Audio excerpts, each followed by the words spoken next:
Five Nights at Freddy's es una saga extensa, pero ¿sabían que su creador ha hecho mensajes para comunicarse con la comunidad?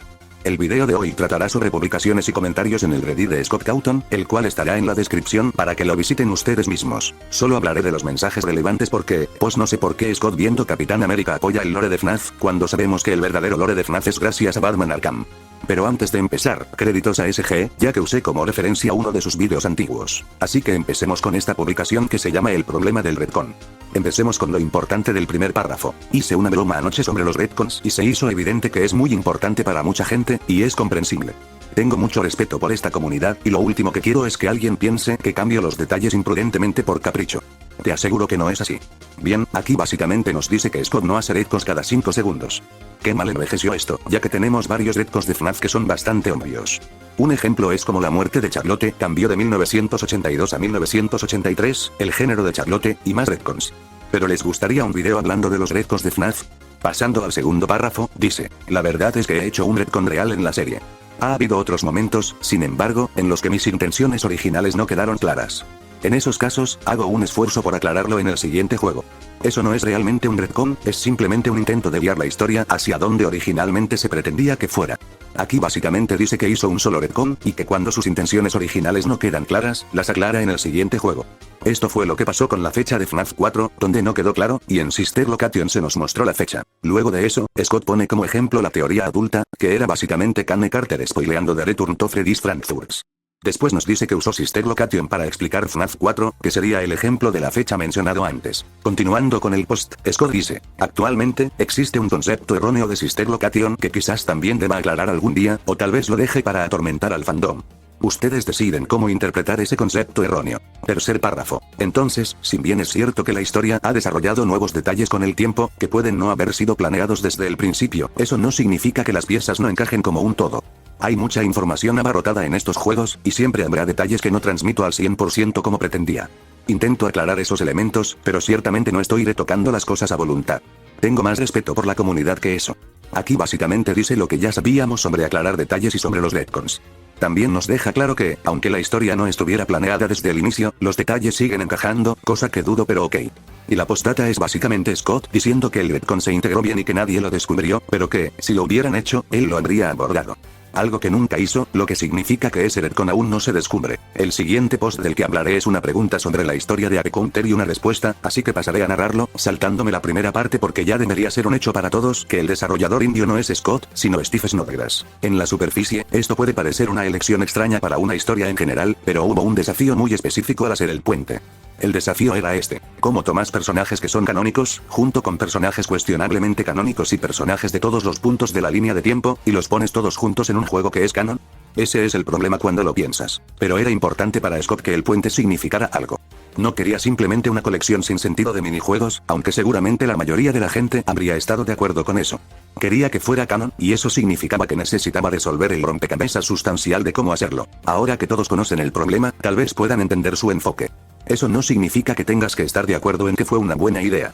Básicamente, Scott desmintió por segunda vez la teoría de que los juegos originales son los juegos indie, demostrando que el propósito de esos juegos es simplemente permitir que personajes como Bonnet, Enardio y Treadbollie puedan estar en un mismo juego sin pensar en el lore. Así que no, Tale of Creation no es canon, Freddy no es canon, los fangames no son canon, el porno de FNAF no es canon, no si lo es y tú no eres canon como vemos. Esto desmiente teorías como que The Scoop volvía canon al fandom o que The Joy of Creation era canon por las arcades de Security Breach. En el siguiente párrafo nos dice que tiende a usar fotos suyas y de su familia, mencionando que la cara de Toys es la de su hijo y que las fotos de la casa de FNAF 4 son suyas.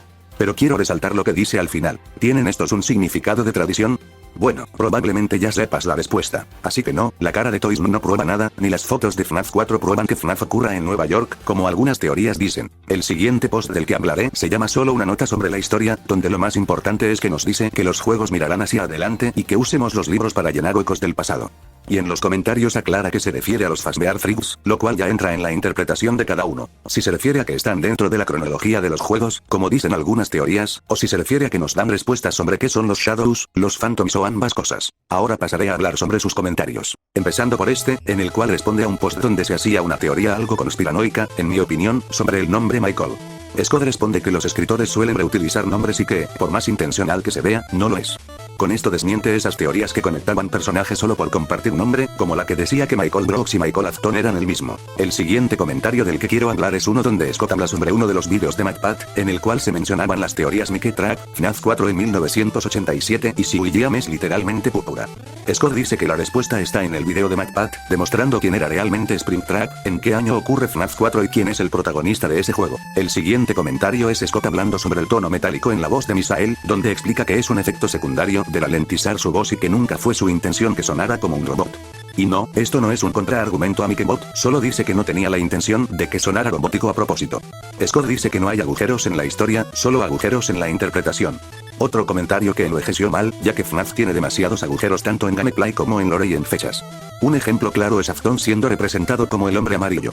Quiero hablar específicamente de este comentario, donde Scott habla sobre los errores de The Freddy Files y menciona que están trabajando para arreglarlo, sobre todo por el tema de los fanarts, y que estarían preparando una versión mejor, con correcciones. Lástima que eso no se cumplió, ni por la parte del contenido robado, ni por la parte de las correcciones de errores. Está donde menciona ese caso dorado. Está bien, levanta la mano si crees que dejaría que Chloal revelara la historia usando un caso.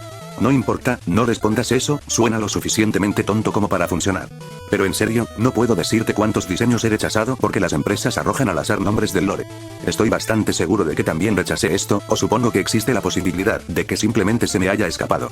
En este comentario demuestra claramente que la mercancía nunca tuvo la intención, ni debe usarse, para resolver el lore. En este mensaje, Scott le habla directamente a la comunidad para anunciar una gran sorpresa previa al estreno de la película de Five Nights at Freddy's. Explica que, junto al equipo de producción, estuvo trabajando en secreto durante aproximadamente 2 años en un videojuego basado en la película. Originalmente, este juego iba a costar alrededor de $40 y lanzarse junto con el estreno, pero finalmente decidieron publicarlo gratis como una forma de agradecimiento hacia la comunidad. Menciona que el juego se puede descargar desde GameHole mediante un instalador ligero, aunque el contenido completo del juego alcanza unos 12 gigabytes. También destaca que incluye escenas reales de la película y las voces de los actores, remarcando que fue un proyecto hecho con mucho cariño y que está feliz de poder compartirlo. Sin embargo, hace una advertencia muy clara. El juego contiene spoilers importantes que prácticamente revelan toda la trama de la película. Por eso pide que solo lo descarguen quienes estén de acuerdo con eso y que, por favor, no arruinen la experiencia a otros. Finalmente, cierra el mensaje compartiendo el enlace al supuesto juego oficial titulado Five Nights at Freddy's, The Movie. Claro. Visto con el contexto completo, ese mensaje de Scott era una broma elaborada. Él presenta el anuncio como si fuera un videojuego oficial basado en la película, con años de desarrollo, escenas reales, voces de actores y un enorme peso de descarga, todo sonando extremadamente convincente y emocionante para la comunidad.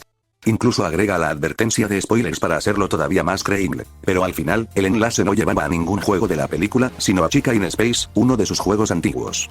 Es decir, todo el mensaje fue una trolleada clásica de Scott, muy bien armada, muy seria en el tono, y diseñada para que la gente se lo creyera, hasta hacer clic. Fue simplemente una broma, no un anuncio real. Scott cuenta que fue al cine a ver la película disfrazado de persona normal, lentes y barba, para sentarse entre la gente y ver cómo reaccionaban, sin que supieran que él era el creador. Nadie lo reconoció, pero le pasaron cosas graciosas. Una chica disfrazada de Toy Chica pensó que él podría ser Scott.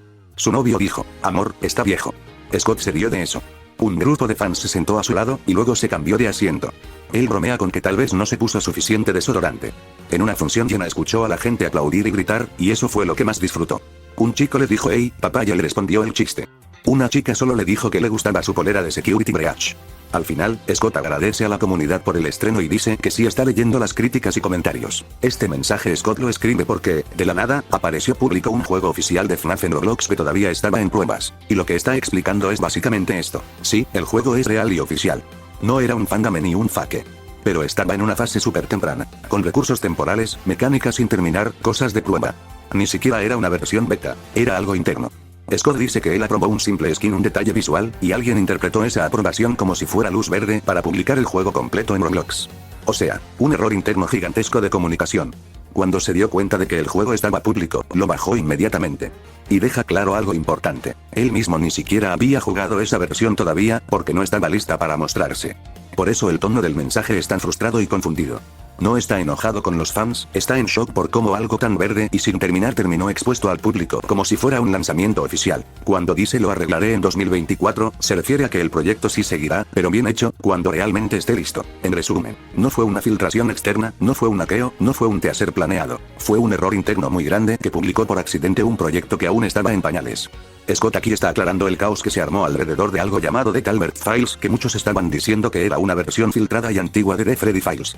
Su mensaje, bien entendido, dice esto. Primero, él deja claro que no sabía que eran los Talbert Files cuando empezó a recibir correos sobre eso.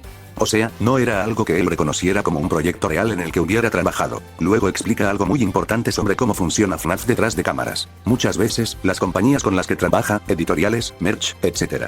intentan rellenar huecos del lore por su cuenta al hacer un producto. Intentan inventar detalles para que el libro, la guía o la mercancía tenga más contenido. Y Scott dice que casi siempre tiene que intervenir para frenar eso, porque esas empresas, sin mala intención, terminan creando información que confunde la historia. Por eso menciona el ejemplo de una camiseta con de 1983. Para una empresa eso es un detalle decorativo, pero para el lore de FNAF eso es peligrosísimo. Con esto quiere decir, aunque los Talbert Files fueran una versión vieja de The Freddy Files, eso no los hace válidos, porque muchas ideas se descartan precisamente por ser malas, confusas o incorrectas para la historia. Después habla de otro problema. Circulaban correos supuestamente escritos por él que eran falsos. Dice que él casi no responde correos, y que el que estaba circulando en Reddit no lo escribió él. Luego pide algo clave. Que no acosen a nadie, porque seguramente todo esto fue confusión y no mala intención. Y al final, cuando ya revisa vídeos mostrando páginas de los Talbert Files, Scott concluye algo definitivo. No reconoce ese material. No parece algo que Scholastic hubiera hecho. Menciona personajes que ni siquiera existían en 2017. Por lo tanto, son falsos y no tienen relación con un Freddy Files real descartado. En resumen, el mensaje deja tres cosas claras. Las empresas a veces inventan cosas sin querer para rellenar lore, y Scott suele frenarlo. Que algo sea un borrador, filtración o material descartado no lo vuelve canon ni válido. Los Talbert Files no son reales y no provienen de un Freddy Files auténtico. En ese mensaje Scott está haciendo dos cosas al mismo tiempo. Primero, desmiente el correo que estaba circulando. Dice que no sabe si fue completamente falso o si alguien se hizo pasar por él, pero que la forma en que estaba escrito no es como él hablaría de un tema tan serio. O sea, corta de raíz la prueba que la gente estaba usando. Pero luego aprovecha el momento para aclarar lo importante de verdad. Dice, de forma directa y sin rodeos. En cuanto a lo que la gente dice sobre la canonicidad de los libros, sí, eso es correcto, eso es clave porque ya no es un correo filtrado, ni un rumor, ni una interpretación. Es Scott hablando públicamente. Entonces el mensaje termina quedando así. En este mensaje Scott está avisando un cambio importante en cómo va a comunicar las noticias de FNAF. Durante años, Reddit fue su lugar principal para dar anuncios, aclarar cosas del lore y hablar con la comunidad. Pero aquí dice que dejará de usar Reddit para eso. En su lugar, las noticias oficiales pasarán a salir desde una cuenta oficial de Twitter, X, llamada @FNAF_ScottGames. Y lo más importante, esa cuenta no la maneja él directamente, sino un equipo. O sea, a partir de ese momento, Reddit ya no es la fuente principal de información oficial. Los anuncios importantes de FNAF se harán por esa cuenta de Twitter. Scott se aparta un poco del contacto directo y deja la comunicación en manos de un canal más formal y organizado. Es básicamente el paso de un estilo personal e informal a una comunicación oficial más estructurada. Y con eso llegamos al final del video.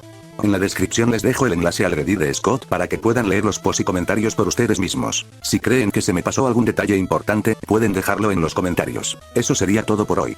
Nos vemos.